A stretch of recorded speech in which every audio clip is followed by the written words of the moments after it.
Olá, queridos, graça e paz. Estamos mais uma vez de volta no estudo bíblico da Igreja Pentecostal Assembleia de Jesus Cristo em Santo Aleixo, Jaboatão dos Guararapes. Na direção da congregação está o nosso pastor José Barbosa e a missionária Maria Barbosa. Muito bem, hoje o tema é um tema que nós vamos dar início a esse estudo, porém gostaria de, antes de nós anunciarmos o tema, quero orar com vocês, pedindo ao Senhor que tome direção deste estudo, em nome de Jesus. Pai querido, nós queremos entrar em Tua presença, te louvar por esta oportunidade maravilhosa de podermos estarmos mais uma vez estudando a Tua palavra e que este aprendizado nesse estudo seja para edificação e para glorificação do Teu nome, Senhor, para edificação do Teu povo e glorificação do Teu nome. Te louvamos por esse momento, em nome de Jesus. Amém? Pois bem, queridos, hoje o tema é um tema que vai falar sobre a igreja e eu quero falar com vocês sobre os desafios que a igreja está vivendo nesses últimos dias, né? Então, quero já convidar você a abrir a Bíblia Sagrada no texto que nós vamos citar aqui, é o 2 de Timóteo, capítulo 3, o versículo de 1 até o 5. Vou repetir. 2 de Timóteo, capítulo 3, versículo de 1 a 5, o texto diz o seguinte: Sabe, porém, isto, que nos últimos dias... Deixa eu baixar um pouquinho aqui o BG. Tá alto. Acho que tá melhor agora, né? Vamos lá. Repetindo. Sabe, porém, isto, que nos últimos dias sobrevirão tempos trabalhosos, porque haverá homens amantes de si mesmo, avarentos, presunçosos, soberbos, blasfemos, desobedientes a pai e mães, ingratos, profanos, sem afeto natural, irreconciliáveis, caluniadores, incontinentes, cruéis, sem amor para com os bons, traidores, obstinados, orgulhosos, mais amigos dos deleites do que amigos de Deus, tendo aparência de piedade, mas negando a eficácia dela. E o apóstolo encerra a frase dizendo: destes afasta-te. Sério? Deu para perceber aí a seriedade com que o apóstolo Paulo fala sobre esse tema? Deixa eu pegar aqui. Deu para ver a seriedade que o apóstolo Paulo trata esse tema, e ele é bem enfático aqui na frase final, né, que pessoas que têm essas características, o conselho dele não é ajuntar-se para tentar convencê-los, porque na maioria das vezes essas pessoas já se acham autossuficientes e, de certa forma, como vocês vão ver, são pessoas que estavam dentro da igreja. Então, dentro da igreja, muitas vezes acontece de aparecer modelos de irmãos que possuem esses comportamentos. Então, esse é um desafio que a igreja, todo mundo aqui sabe que a igreja não é as quatro paredes, não são os bancos, não são o púlpito, não é o púlpito e não são os utensílios que nele tem. Igreja somos nós, povo. E aí existe um desafio para nós, como salvos em Cristo, enfrentar as adversidades que estão dentro da igreja e fora dela também. E aí a gente vai caminhar em alguns raciocínios aqui. Então, como a gente percebe aqui, Paulo ele está anunciando o proceder de alguns crentes, falsos cristãos, que estavam acobertando seus pecados na conduta pessoal, no testemunho, no procedimento doméstico, no trabalho com o próximo e na sua religião, como se fosse verdadeiro. Então eles exerciam, eles estavam dentro da igreja, templo, mas evidentemente que Jesus os conhecia e sabia que eles não faziam parte do corpo de Cristo. Então a eclésia que Cristo deixou aqui para dar prosseguimento a essa mensagem que ele pregou e que ele deixou para o mundo. Então a eclésia deveria identificar essas pessoas que estavam nessas condições. Então eram, na verdade, pessoas que estavam vivendo numa vida deliberada de pecado e viviam como se fossem cristãos verdadeiros. Então a recomendação que Paulo deu, ela foi enfática: afasta-se dos tais, porque quando a gente tenta aconselhar pessoas com essas características, observe bem como são essas características, né, que foi colocada por Paulo a Timóteo, para que ele pudesse entender como identificar essas pessoas que, embora estejam dentro da igreja, mas têm essas características, amantes de si mesmo, o amar, né, a si próprio, é uma espécie de idolatria do ego, né, avarentos, presunçosos, soberbos, blasfemos, desobedientes a pais e mães, o que tem de pessoas que ainda, ou como jovens, ou até como adultos, né, entende que o pai e a mãe é simplesmente um mamulengo lá, ou então um objeto para ser manipulado, né? Ingratos, profanos, sem afeto natural, inconciliáveis, irreconciliáveis, caluniadores, tem ou não tem? Incontinentes, cruéis. Se a gente for pegar cada frase, cada característica dessas pessoas, estudar mínimo a mínimo, nós teríamos que estudar aqui pelo menos uma semana sobre cada comportamento desse tipo de pessoas. Mas o que nós queremos enfatizar nesse texto é que Paulo adverte que eles estariam dentro da eclésia física, da igreja física, né? E a maneira com que Timóteo deveria identificá-los, eles teriam estes comportamentos. Então está cheio de gente. Então veja só, eram religiosos, iam à igreja, talvez até levantavam a mão para cantar, adorar a Deus, talvez alguns até tinham um pseudo imagem de espiritualidade, né? Às vezes é muito característico pela aparência para algumas pessoas, mas quando a gente lê, por exemplo, Tiago no capítulo 1 até o 27, a gente tem um destrinchamento que nos abre a visão e nos faz enxergar melhor essa situação. Vejam só, Tiago 1, de 21 a 27 diz o seguinte: por isso, rejeitando toda imundícia e superfluidade de malícia, recebei com mansidão a palavra que vos exertada, a qual pode salvar a vossos irmãos, e sede cumpridores, olha aí, da palavra, e não somente ouvintes, enganando-vos com falsos discursos. Porém, se alguém é ouvinte da palavra e não praticar e não cumprir, é semelhante ao homem que contempla o seu espelho, o seu rosto, né, no próprio espelho, lhe vê de maneira natural, porque se contempla a si mesmo e vai-se e logo se esquece de como era. Aquele, porém, que atenta para a lei perfeita da liberdade e nisso persevera, não sendo ouvinte esquecidos, mas fazedor da obra, este tal será bem-aventurado no seu feito. Se alguém entre vós, olha o que é que ele diz, se alguém entre vós cuida de ser religioso e não refreia a sua língua, antes engana seu coração. A religião desse é vã.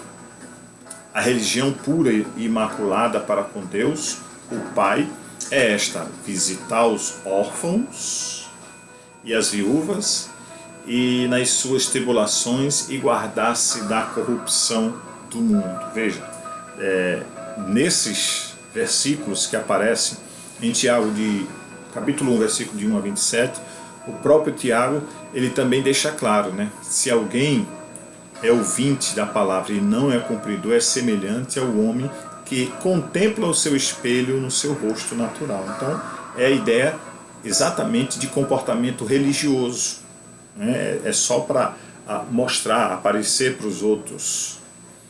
Então, inclusive, uma das frases que é citada nesse texto é a necessidade de refrear a língua, saber o que dizer na hora certa. Então, o apóstolo Paulo, em sintonia com aquilo que Tiago está dizendo, deixa claro que é possível que algumas pessoas dentro da igreja cristã, evangélica, eles têm esse comportamento, mas não têm a aprovação de Deus para que tenham esse comportamento. Então, existem vários desafios, e conviver com essas pessoas dentro da igreja é um desafio ou não é? Você concorda comigo? Então, entre tantos desafios para lidar com pessoas assim, existe o desafio de permanecer alerta. Nós precisamos estar alerta para poder identificar essas pessoas.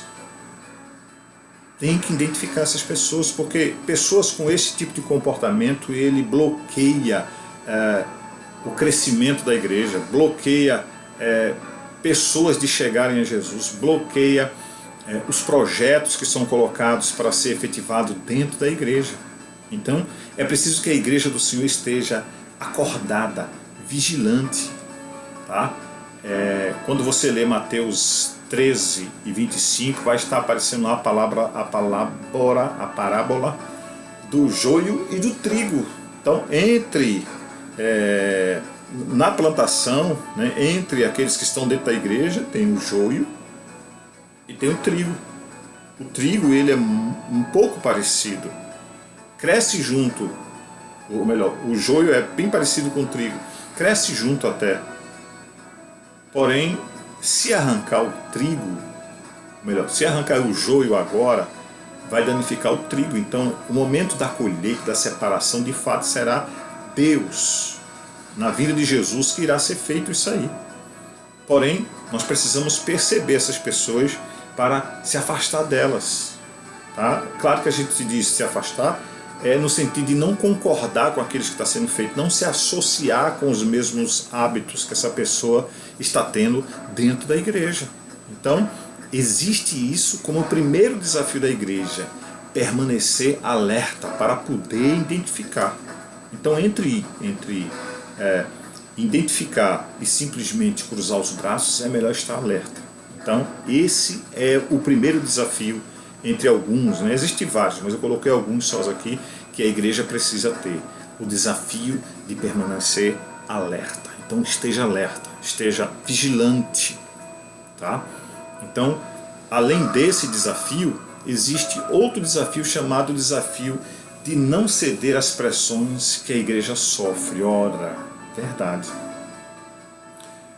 Pronto, essa época da política, quantos procuraram pastores, quantos políticos para barganhar eleitores? Quantos pastores levaram candidatos para cultos dentro da igreja e deram oportunidade para esses homens ou mulheres falarem? Quantos fizeram conchavos, acertos? A minha igreja tem 150 membros, 200 membros. Eu garanto os 200. Que garante o quê? Ninguém garante o voto de ninguém, gente. Então, tem liderança que está se vendendo. Então, existe esse desafio de não ceder essas pressões externas. O próprio humanismo, né, onde muitas vezes coloca o homem como o centro de todas as coisas, centro de tudo, né? Então, é como se o homem, ao invés de estar submisso a Deus, ele fosse a figura principal. Isso aparece nesse momento da política, né? Como alguns líderes que se acham soberanos e que ovelhas passam a ser instrumento de troca de votos, de benefícios para a igreja. Não, quem quiser ajudar os políticos, que ajude. A igreja não pode ficar presa a isso. Eu entendo que a liderança da igreja precisa orientar não a quem vai ser votado, mas identificar, ajudar aos irmãos da igreja a identificar qual é o perfil de um candidato que seria plausível e que esse candidato também pudesse ser instrumento para, vamos dizer assim, não criar problemas para o evangelho ser pregado na cidade, no estado, no Brasil, no mundo e tudo mais. Então é o perfil das pessoas que estão indo votar, melhor, estão pedindo votos. É preciso ter cuidado. Então existe esse desafio. A igreja de Jesus, ela sofre pressões externas, sofre para desviar a conduta. Não, vá por aqui. Muitas vezes não está sendo feito aquilo que está escrito na palavra, mas tem sido muito mais a vontade humana que tem prevalecido, e aí se esquecem de Deus. Olha o que está escrito em Filipenses capítulo 3, versículo 18 até o 20. Porque muitos há nos quais muitas vezes vos disse, e agora também digo, chorando, ele diz chorando, que são inimigos da cruz de Cristo, ou seja, do próprio Jesus, né? Cujo fim é a perdição, cujo Deus deles é o ventre, e cuja glória é para a confusão deles, que só pensam nas coisas terrenas. Mas a nossa, veja a diferença, esse deve ser o perfil da igreja, mas a nossa cidade não está aqui apenas, nossa cidade está no céu, de onde também esperamos o Salvador, o Senhor Jesus Cristo. Esse é o texto que nos faz refletir a respeito da necessidade da igreja não ceder às pressões externas. Quanta coisa externa quer moldar a igreja, quer passar a fazer com que a igreja tenha um comportamento que as pessoas querem e não aquilo que está escrito, não aquilo que está orientado na palavra. O texto deixa claro, Paulo chama de inimigos da cruz e diz que Deus é o ventre deles e cuja glória é para a confusão deles próprios. Então está cheio de pessoas, infelizmente, não só influenciando a igreja sem nenhum compromisso com a igreja, né? Quantos modelos de igreja que você conhece e que parece muito mais uma empresa funcionando do que uma igreja cristã evangélica? Então, os desafios externos, ele passa pelo humanismo, mas passa também por uma coisa chamada capitalismo, tá? A ideia de que você tem que ser o triunfante sempre, de que nada, absolutamente nada na sua vida financeira pode acontecer, que você não pode ter um problema, e se você tiver, é sinal de que Deus não é com você.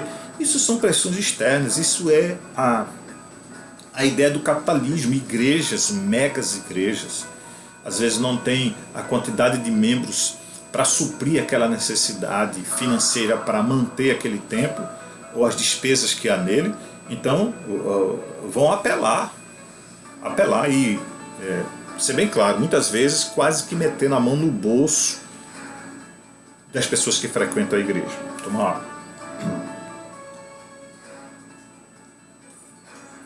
As pessoas estão com esses comportamentos às vezes, então nós precisamos estar atento a isso. Então o capitalismo aqui é o dinheiro, como se o dinheiro fosse o Deus deles.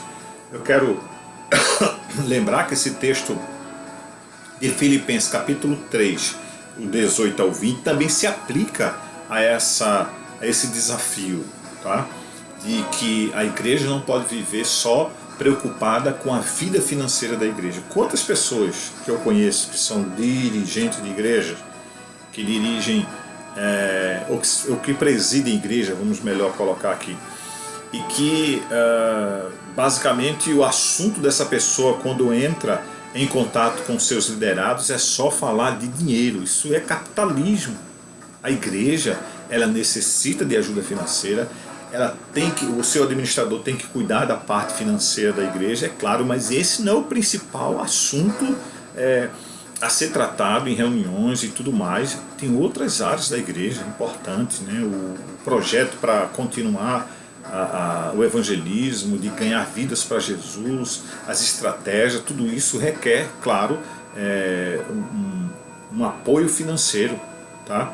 E aí se nós não tivermos o cuidado, a gente vai ficar com um perfil de pessoas que não têm nenhum compromisso com Cristo. Eu vou dar um pequeno exemplo. Vamos lá. Um celular. Deixa eu pegar o meu aqui. Um celular. Hoje, muitas pessoas têm celular muito mais por necessidade, eu entendo, mas tem pessoas que têm mais de um celular, ou então o celular está funcionando, está bem, só porque não é o novo modelo, então não serve mais para a pessoa. Falar em celular, estou até precisando de um. Eu vou comprar daqui uns dias. Mas a ideia do capitalismo é essa. Pronto, agora, Black Friday. Aquilo na minha opinião, tem muita mentira naquilo ali. Então, a ideia do capitalismo, tem que comprar, tem que ser o melhor. A igreja tal tem um púlpito que é a base de ferro, tem que ter aquele copinho no lugar de botar a água, tem que ter a base de vidro. Muito bem, se a igreja pode, amém. Se os irmãos podem cooperar para que isso aconteça, amém. É bonito, claro. Mas se não pode, então eu tenho que perguntar, eu tenho condições de comprar? Se não tiver, então não pode ceder a isso. Hein? Vejam só dentro dessa questão da pressão externa, eu falei do humanismo, quando as pessoas se colocam à disposição como se fosse o próprio Deus, muda tudo, corrige tudo que não está valendo mais daquilo que era antes, e aí querem dirigir a igreja como se eles próprios fossem os deuses. A questão do capitalismo, mas também tem a questão do relativismo moral. Não tem problema não, pode ficar assim, venha do jeito que está e fique do jeito que veio para servir a Cristo. Negativo. A base da permanência da igreja na terra, ela passa pela moralidade da igreja. A gente não pode tratar pecado com relativismo. Não, não é pecado, é mais não tem pecado, é pecado na Bíblia, é errar o alvo. Pecado na Bíblia, o ensino geral da Bíblia é pecado. O que é pecado aqui no Brasil, é pecado no Japão, é pecado em qualquer lugar do mundo. Então são princípios que a igreja de Cristo não pode abrir mão. Esse é um desafio, né?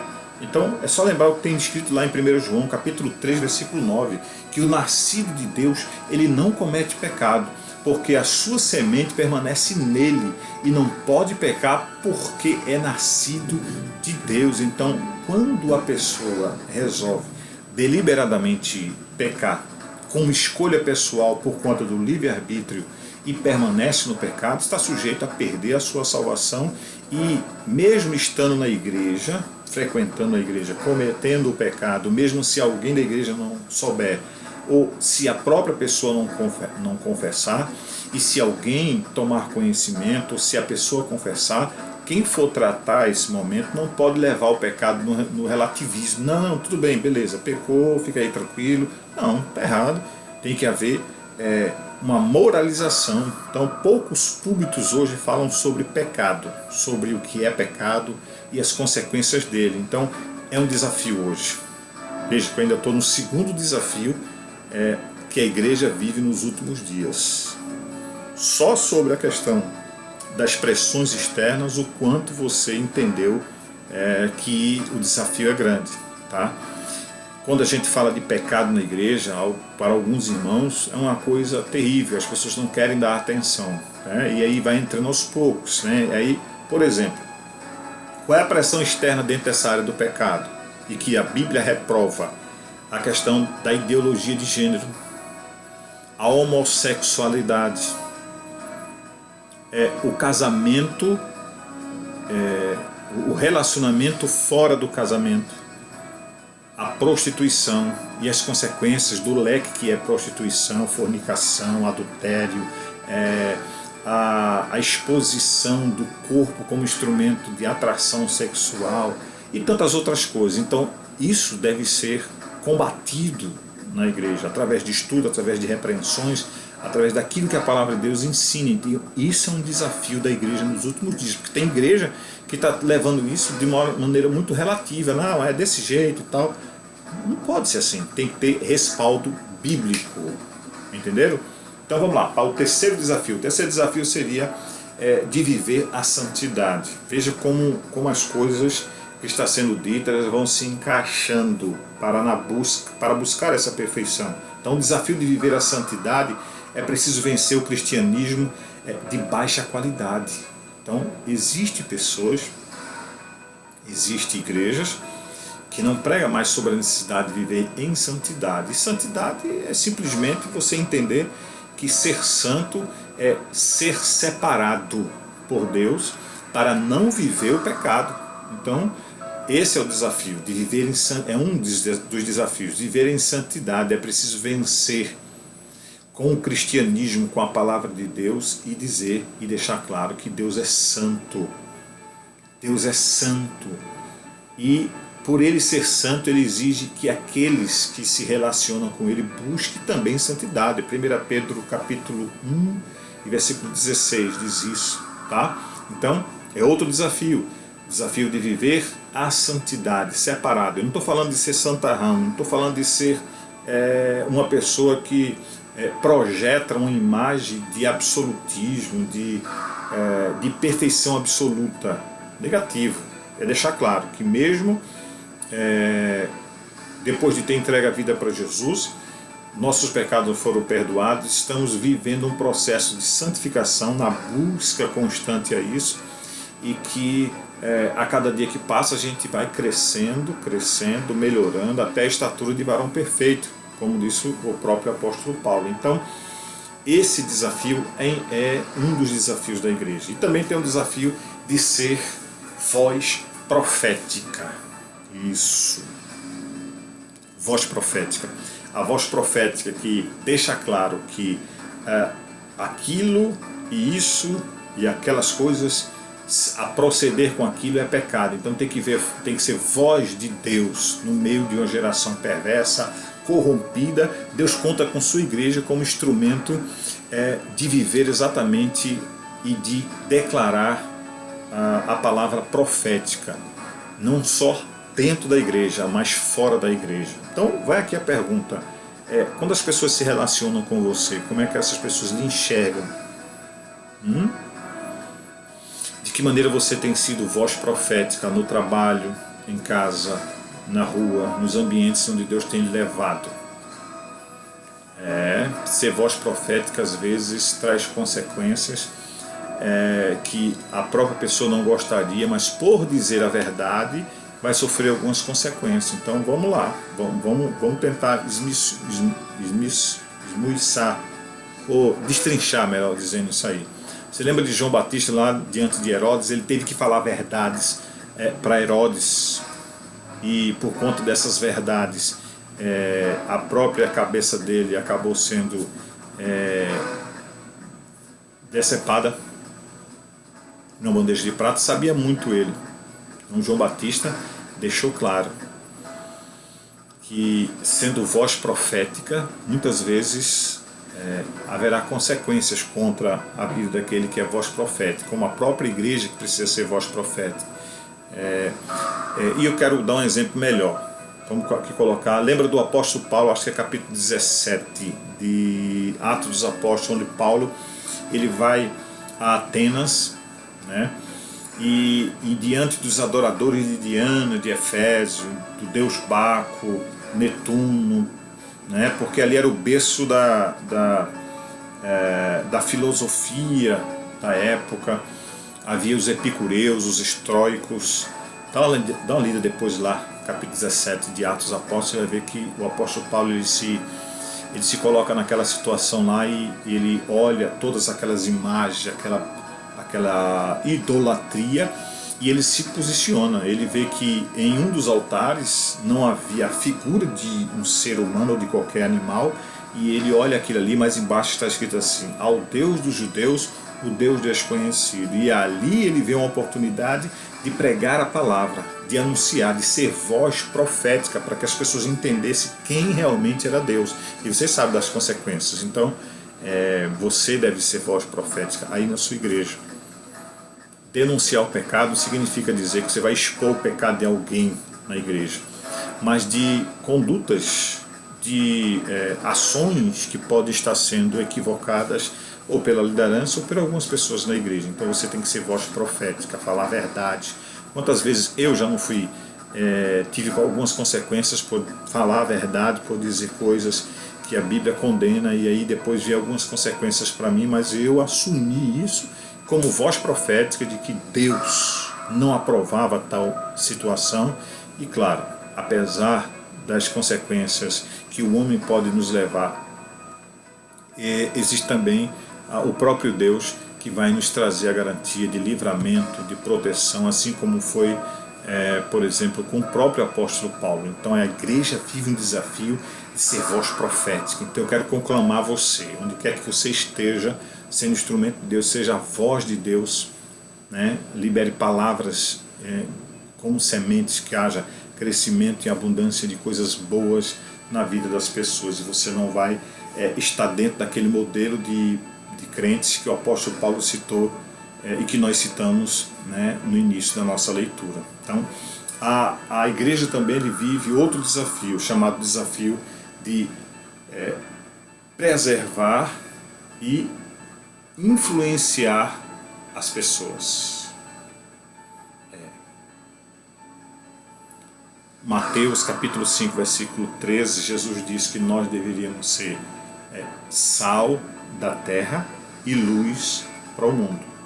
Sal dá sabor, sal conserva, sal também é instrumento poderoso de que, se for demais, também atrapalha, se for de menos também não é bom. Então, ser tempero, equilíbrio, tá? Nem de mais nem de menos, mas procurar preservar, porque o sal faz isso, preservar.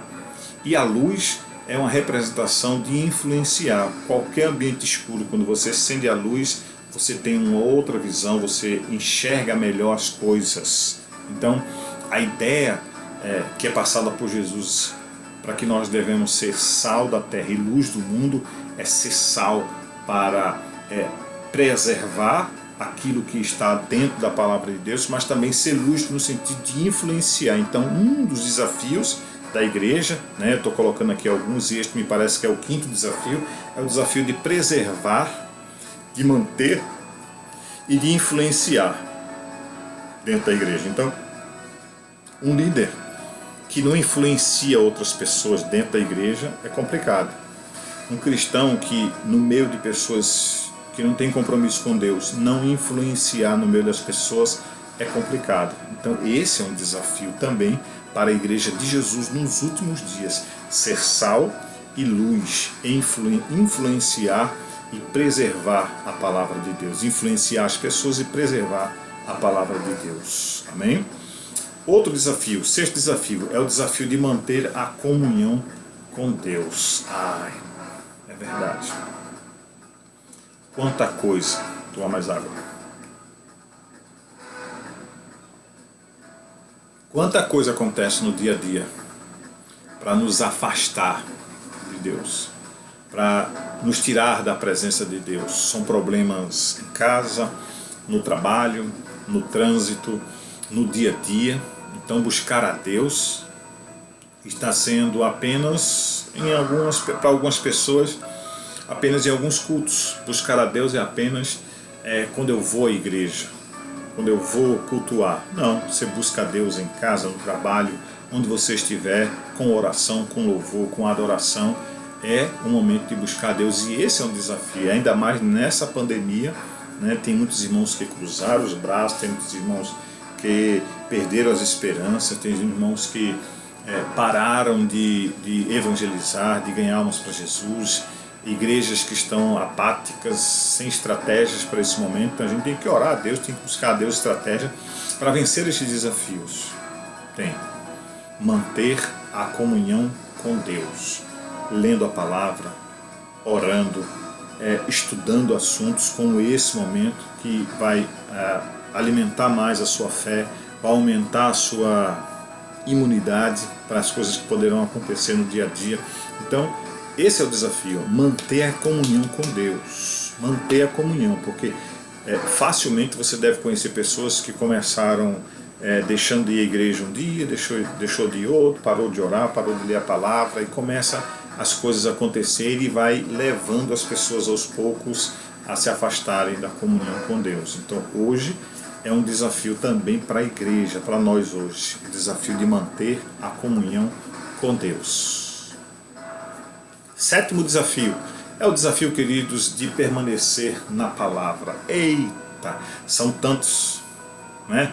A palavra ela tem perdido às vezes o espaço por onde às vezes a gente passa. Alguns cultos não tem mais leitura do texto bíblico, ela permanece em muitos cultos um espaço de 15 minutos, meia hora, porque as pessoas tem muita gente que não estão mais suportando, porque a palavra de Deus ela coloca o cristão no lugar, ela é instrumento para alinhar a vida de fé, de comunhão com Deus. Então tem muita gente que está fugindo da palavra, está preferindo adotar metodologias que, como eu já disse antes, que é usada em empresas para dentro da igreja como instrumento de moldar a pessoa. Porque lembra o que está escrito em 2 Timóteo 4,3? Olha o que o apóstolo Paulo diz: porque virá tempo em que não suportarão a sã doutrina, mas, tendo comichão dos ouvidos, amontoarão para si doutores conforme as suas próprias concupiscências. Então, trocando por miúdos, a minha concupiscência, que é o desejo desordenado, está muitas vezes voltada, por exemplo, a fazer da igreja um lugar só de festas. Então, vamos lá, vamos criar aqui alguma forma, vamos pegar um texto isolado para poder fazer isso. Então, às vezes, por preferirem fazer do culto apenas um lugar onde só há música, só há danças, só tem essa parte e a palavra fica escondida ou então deixada para depois, isso está errado, porque a igreja sem doutrina, ela perece, ela sofre, ela se desvia da verdade. Então, desafio de permanecer na palavra de Deus. Doa quem doer. A palavra dá respaldo, a palavra ensina isso, não, então não aceita. E você vai vencer como igreja do Senhor esse desafio que pode estar acontecendo talvez na sua vida ou até na vida da sua igreja. Então você precisa prestar atenção, permanecer na palavra de Deus, permanecer na palavra de Deus. Lembra que o salmista disse: lâmpada para os meus pés é a tua palavra e luz para o meu caminho. Onde eu botar a planta dos pés tem que ter respaldo bíblico para que me dá segurança. O que eu for fazer, o que eu for pensar, o que eu vou agir, as estratégias que vai ser utilizada dentro dos departamentos, dentro da igreja, devem ter estratégias com base bíblica, tá? Não é muito raro você ver manifestações pseudo-espirituais dentro da igreja que fogem aquilo que a palavra de Deus ensina. São alguns cultos que nem parecem cultos, parece um êxtase bem parecido com aquilo que acontece nas religiões afro. Ou então a igreja passa a ter características de danceteria, não só pelas luzes, porque isso aí é uma coisa que pode servir para um ambiente, para uma determinada área, mas a maneira como as pessoas estão, a maneira com que as pessoas chegam na igreja e agem na igreja, não parece que estão diante de Deus, não parece que estão num culto. Então, é um desafio permanecer na palavra. Isso tudo é fuga daquilo que está escrito na palavra de Deus. Existe também, eu estou colocando aqui vários, o desafio de vencer a carne.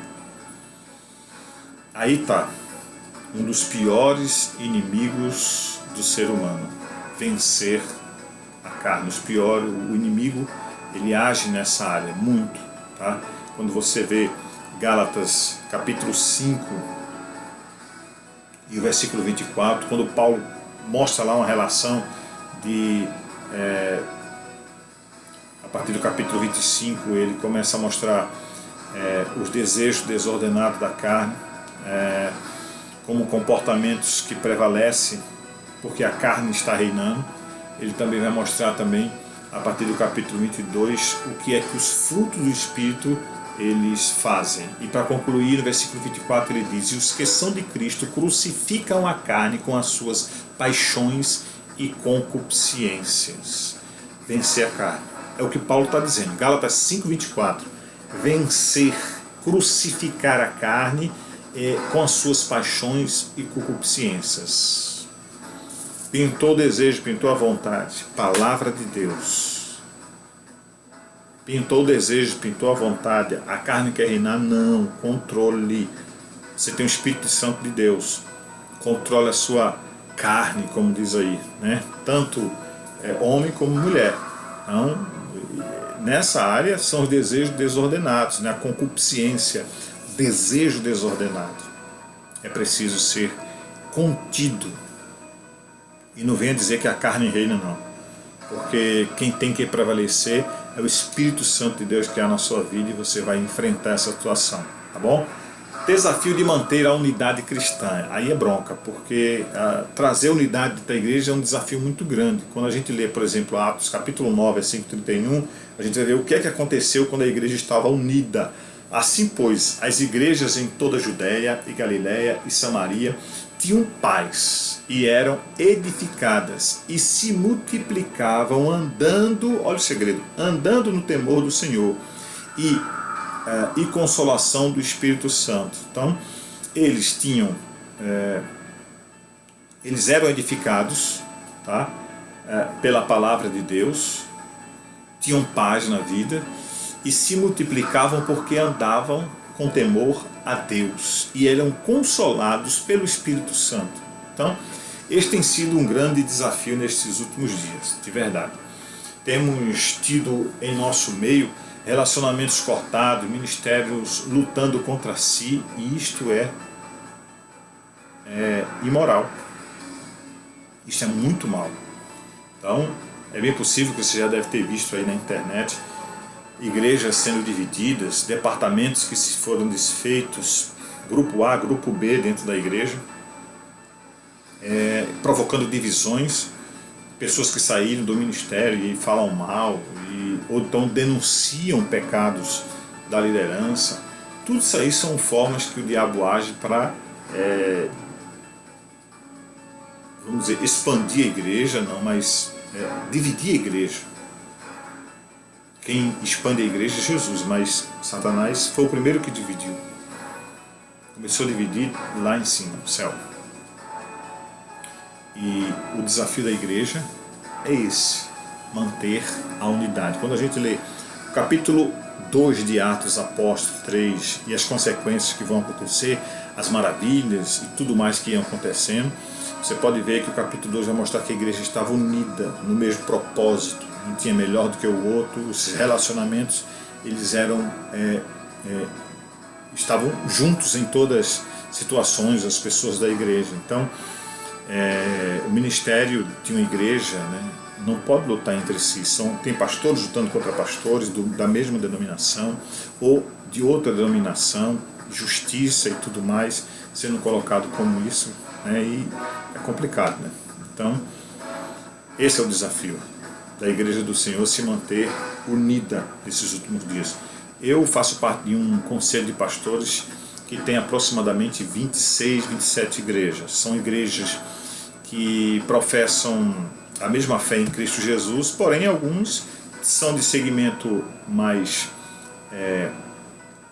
conservador, outros têm um entendimento e têm hábitos bem mais modernos, outros têm características mais legalistas, mas quando esses pastores se unem para um propósito, a manifestação de Deus dentro desse conselho é algo poderoso, é algo que homem nenhum consegue entender e fazer, tá? Esse é um desafio grande que ainda existe para a igreja nesses últimos dias. Existem outros desafios, entre eles o desafio de preservar a família. Ou lugar bombardeado por Satanás, ou instituição que é tão bombardeada pelo inimigo, né? A gente está vendo aí muitas vezes crianças sendo assediadas, pedofilia, a própria tentativa da ideologia de gênero, introduzir ainda nas crianças a ideia de que menina não nasce menina e menino não nasce menino, que isso deve ser uma escolha do futuro. Tudo isso aí são formas que a igreja tem que se posicionar, porque é um desafio nesses últimos dias. Então, nós temos sentido na pele que as investidas do inimigo contra a família são evidentes a cada dia. Por trás disso aí é Satanás que está agindo. Então a gente tem que lembrar o que a Bíblia ensina e não negar a nossa fé. Porque olha, 1 Timóteo capítulo 5, versículo 8 está escrito assim: mas se alguém não tem cuidado dos seus, ou seja, da sua família, né, e principalmente da sua família, nega a sua fé. E é pior do que o infiel. Meu Deus. Olha o que esse texto deixa claro. O próprio apóstolo Paulo deixa claro, porque na nossa família a gente tem que ensinar as verdades bíblicas a fim de que eles não sejam influenciados por partidos esquerdistas, por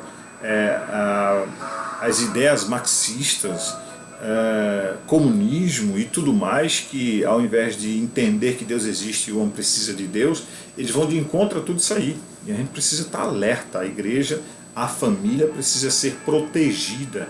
E ela está protegida quando ela entende que temer a Deus está acima de todas as coisas e coloca a sua família nos pés do Senhor. Tá bom? Então esse é o desafio, de preservar a família também nesses últimos dias que a igreja está precisando. Além disso, tem o desafio de fazer missões, de evangelizar. Aquele texto de Mateus capítulo 16, versículo 15, diz: ide por todo mundo pregar o evangelho a toda criatura. Uma igreja que ela não tem desejo de evangelizar, ela não pode ser considerada como igreja evangélica. Pode ser qualquer outra coisa, pode ter CNPJ, pode ter volume de pessoas, pode ter crente batizado ou não com o Espírito Santo, pode ter o que for, mas se essa igreja não cria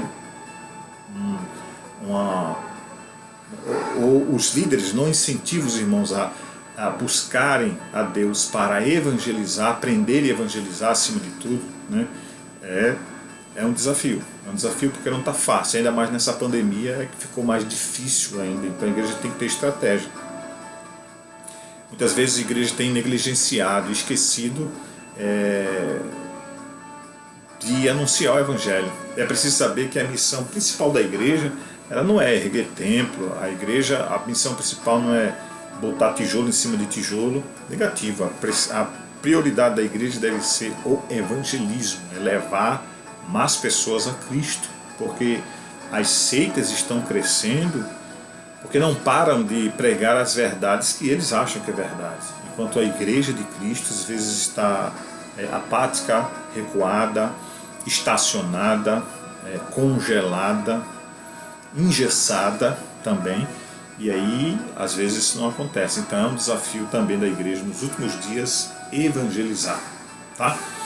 Como se não bastasse, tem mais. Desafio de viver cheio do Espírito Santo. Eita, coisa boa é ser cheio do Espírito Santo.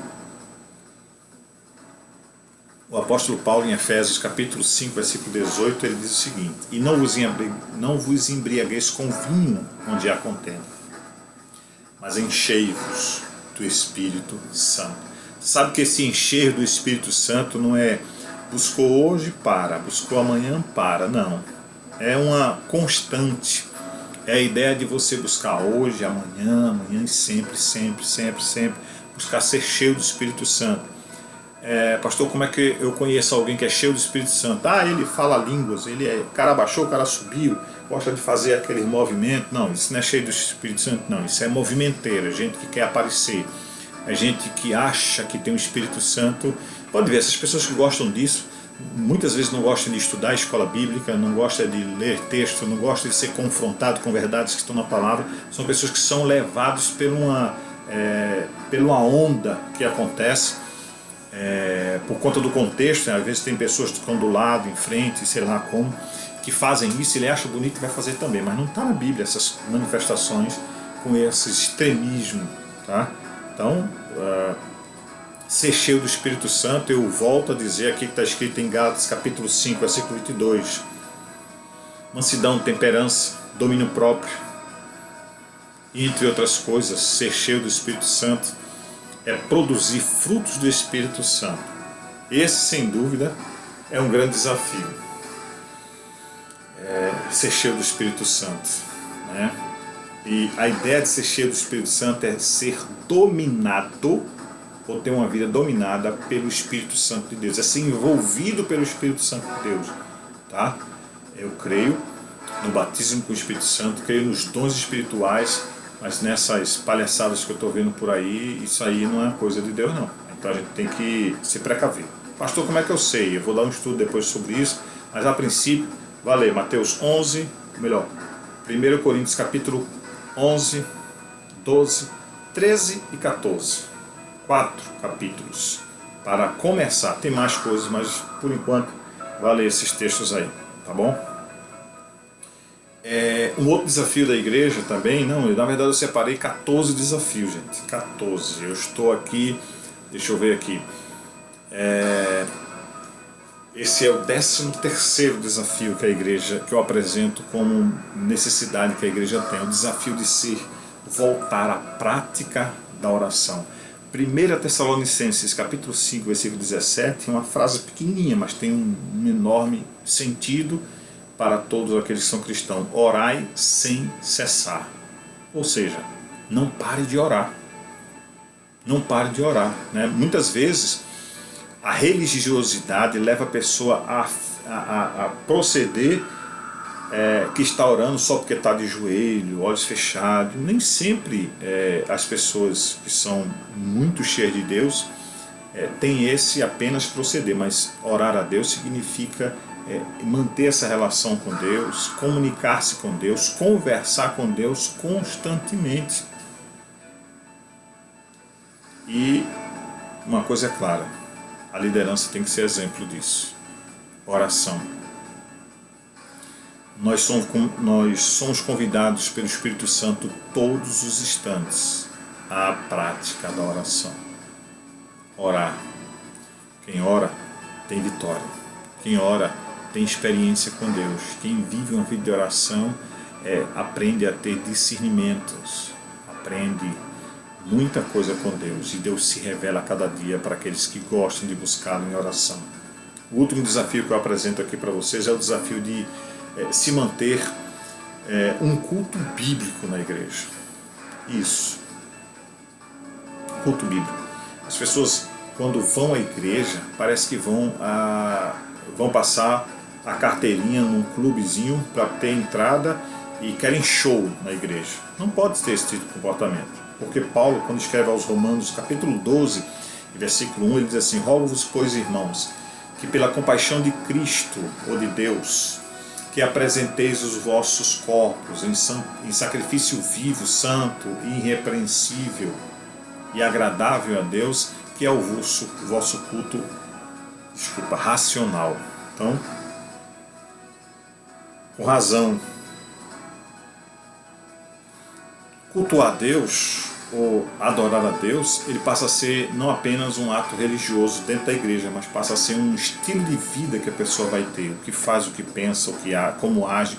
Tudo isso vai glorificar a Deus nas suas ações, pensamentos, palavras. Tudo isso são situações que vão deixar claro que a vida da pessoa é uma vida que sempre está honrando, cultuando, agradando a Deus, sendo grato a Deus por tudo. Então, o culto racional, raciocinar no que vai dizer. Então, não é uns cultos que a gente está vendo aí que parece que os crentes viram pipoca, e as cadeiras, os bancos, o púlpito vira também as pipocas dentro da igreja, gente jogando para cima, para baixo. Então isso está errado, tá? Nós precisamos guardar-se dessas inovações que está acontecendo aí, que algumas delas podem nos ajudar para nós adorarmos a Deus melhor, né? Mas tem alguns modelos, tem alguns cultos que muito mais ele estimula a carne a prevalecer naquelas ações. Então, está em busca de renovação espiritual, sim, a igreja precisa estar de maneira constante. Amém, meus amados? Então, tem todos esses desafios como necessidade que a igreja enfrenta nesses últimos dias, mas eu queria concluir com vocês lendo o que está escrito em Mateus, no capítulo número 24, versículo 12. O texto diz assim: e por se multiplicar a iniquidade, o amor de muito esfriará. Olha aí, por se multiplicar o pecado. Quando a gente lê o texto, lembra de 2 Timóteo 3,15, ficou claro que o comportamento dos amantes de si mesmo, dos avarentos, dos presunçosos, dos soberbos, dos blasfemos, dos desobedientes a pai e mães, ingratos, profanos, sem afeto natural, irreconciliáveis, caluniadores, incontinentes, cruéis, sem amor para com os bons, traidores, obstinados, orgulhosos, mais amigos dos deleites do que amigos de Deus, tendo a aparência de piedade, mas negando a eficácia da fé. Paulo recomendou: afasta-se deles. E Jesus deixa claro que nos últimos dias, então estamos vivendo os últimos dias, essas pessoas estão se comportando assim muitas vezes bem próximo da gente. Isso é consequência do pecado que está sendo multiplicado. E aí o amor, a fé, o relacionamento está esfriando. Mas a igreja de Cristo não pode estar dentro desse contexto. Tem que fugir dessas coisas, apartar-se dessas coisas. A igreja, ela precisa ser fiel, verdadeiramente comprometida com o Senhor Jesus Cristo, apresentar-se em condições de seguir avante o desafio que está sendo lhe proposto todos os dias, está sendo colocado diante dela, o desafio de fugir da presença de Deus, e ela não aceita. A igreja não pode desanimar.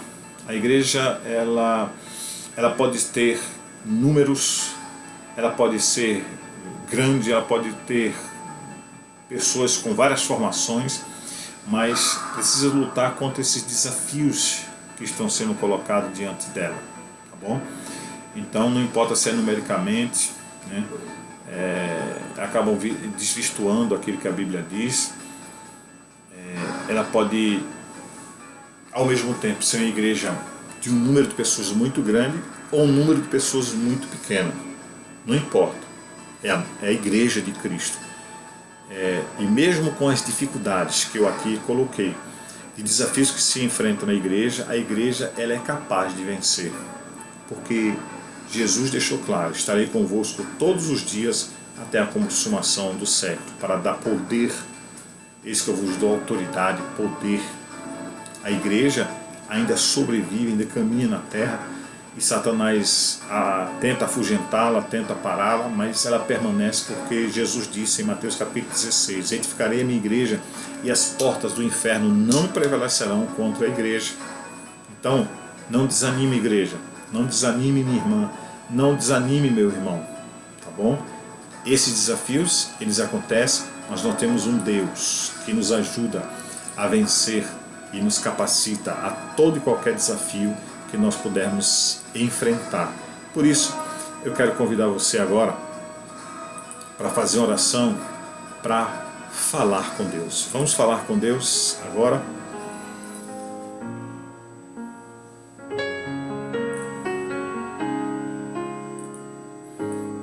Momento de Glória a oração. Deus. Senhor Deus Todo-Poderoso, Deus Criador do céu, da terra, nós queremos te agradecer por esta oportunidade de estudarmos a Tua Palavra e reconhecermos que existem esses desafios para ser vencido pelo Teu povo, Senhor. Nós queremos nos colocar diante da Tua presença, a dizer: Senhor, nos ajude, nos dê força, nos dê sabedoria, nos conceda graça a cada dia para vencer estes desafios, e estamos como atalaia, aprendendo a Tua Palavra para identificar essas pessoas que muitas vezes estão tão próximo de nós, dentro da igreja. Nós precisamos identificar essas pessoas, pregar as palavras de verdades a essas pessoas. E se for o último caso, Senhor, nós vamos nos afastar ou simplesmente discordar daquilo que essas pessoas estão falando ou se comportando dessa forma. Nós devemos ter o nosso cuidado a cada dia com a nossa fé. Nós oramos a Ti e te agradecemos por este momento, em nome de Jesus Cristo, e eu louvo a Deus pela sua vida, amém? Queridos, estaremos mais uma vez na semana que vem aqui com os irmãos. Esteja orando por nós, que Deus abençoe você e toda a sua família, no nome do Senhor Jesus Cristo, amém? Fica na paz, que Deus possa abençoar você e toda a sua família.